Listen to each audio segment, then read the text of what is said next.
President Biden trying a midterms pivot to save his party from a red wave wipeout.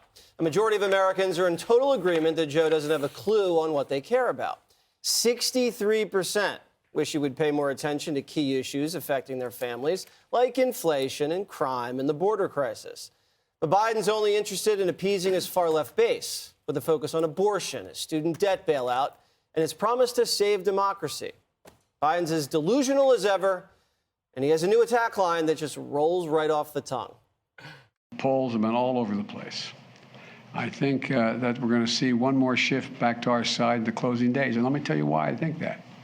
We're starting to see some of the good news on the economy. The election is not a referendum, it's a choice. It's a choice.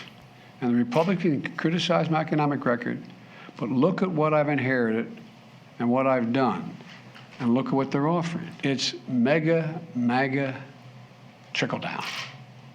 Mega, MAGA trickle down. The kind of policies that have failed the country before and will fail it again. Mega, MAGA triple down. And while Biden tests out a last-ditch effort to sway voters, it looks like AOC's given up. She's straight up making fun of her constituents at a town hall. Watch. All right, listen, okay.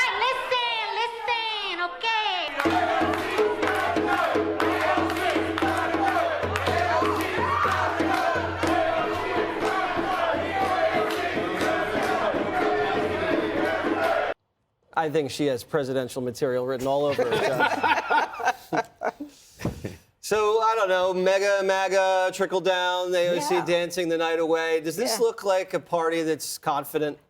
This is fantasy land. This is la la land. You've got a president out there who's telling America that the economy is strong and that we got a mayor who's telling us the crime is all in our heads. It's just a perception. Everything is great. The economy's great. He says what did he say? Poor people, middle class people, and even the rich people are going to do great. It's just a matter of time before it all happens. Look, the American people know what it costs to buy gas, to buy food. They're very worried. They're worried about their heat. I'm worried about the heating bill, okay? Everybody's worried about the heating bill. I've seen your house. I would be worried too. Here's the bottom line. The bottom line is that you have to ask yourself, it's that age-old question, are you better off under Joe Biden than you were 2 years ago? Inflation was what, 1.6% 2 years ago? Now it's 8.3, the highest in 40 years. Now he says gas prices are coming down. Well, when Trump was president, they were $2.30. Now they're down to $4 from an all-time high, and you think we're doing well. I mean, this is a time for Americans we'll talk about crime in Katie's block, but this is a time for Americans to say enough. Do you think this new MAGA triple down or whatever it is, do you think he came up with that? I don't know. It's good to be back. I don't disagree largely with the way you framed the beginning of this, and I think, Judge, you put some meat on the bones. I'd probably be doing this a lot differently. I think there are things to be bragging about and things to be touting that they were able to get accomplished over the last 2 years, this Congress. And sometimes the president's there, sometimes he's not. I think if I were them, you got to give him a very tight message about infrastructure, about prescription drugs, about keeping taxes low. Let the American people know that the Republicans have two plans, a Rick Scott plan and a plan that Kevin McCarthy has put out that really has some differing views and, for that matter, differing priorities. Suggesting things that people, to your point, Judge, know to not necessarily be true. Everyone knows you're paying more for eggs, you're paying more for gasoline, you're paying more for meat at a restaurant or in a grocery store. And we know we're paying more for gas. There are probably things we could be doing to reduce the price of a gallon of gasoline that the White House could probably do. I'd do it. Because I think if you, to your point, I like the show Fantasy Island, but your idea about fantasy land and some of the things that are being talked about, some of it's incredulous, and some of it, some of the things he's done, I think, has been incredibly good. He's got to say those things. If he does not, we could find ourselves at a real disadvantage in the House and the Senate come a couple weeks from now. Did you see Joe at the podium with those three people behind them? Yeah, they looked sad. They should have at least been told to smile. They looked a little worried about what's coming in the future. They've gone from ultra MAGA scare to mega MAGA trickle-down economics, which just brings up the contrast between the economy under President Trump and the economy now under Joe Biden. And when it comes to Americans not feeling like they're focusing on the issues that matter to their families, they may be focusing on them soon, given the way that the generic ballot is going with a number of polls. Republicans are up by 6 points in not just one poll, but many polls this week on the generic ballot. It's not like inflation is going to get fixed in the next 3 weeks, 2.5 weeks. It's going to stay the same or get worse as a result. So things aren't going to get better for Democrats on these issues. On the issues of inflation and crime, the way that Democrats, and particularly the White House, have ignored this is really incredible considering how it affects people.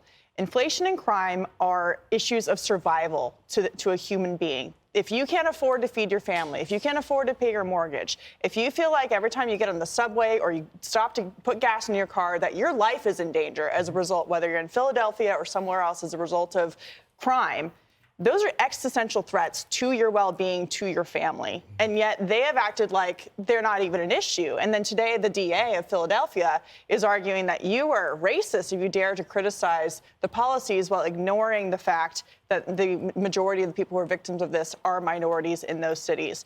And so they've chosen to ignore it. They're still the top issues. And Lee Zeldin is now ahead by 1 point in New York as a result of focusing on these things. And I think that they've really not done a good job of thinking about what the American people want rather than just focusing on trying to get their base out for elections. But how fun does an AOC town hall look? She does impressions, she dances. Oh, man, but nobody wants to listen. AOC rallies are 25 to get in, 100 to get out. They charge me. I can't listen to this idiot anymore. It's really hard to watch, but the move she's really doing is not the bop from side to side. Her dance is the hustle, okay, because she has hustled that entire district. No accomplishments to speak to other than killing Amazon jobs. Right. Crime has spiked in response to her defund narrative where she wanted to kill off the police budget. Now everybody's killing each other.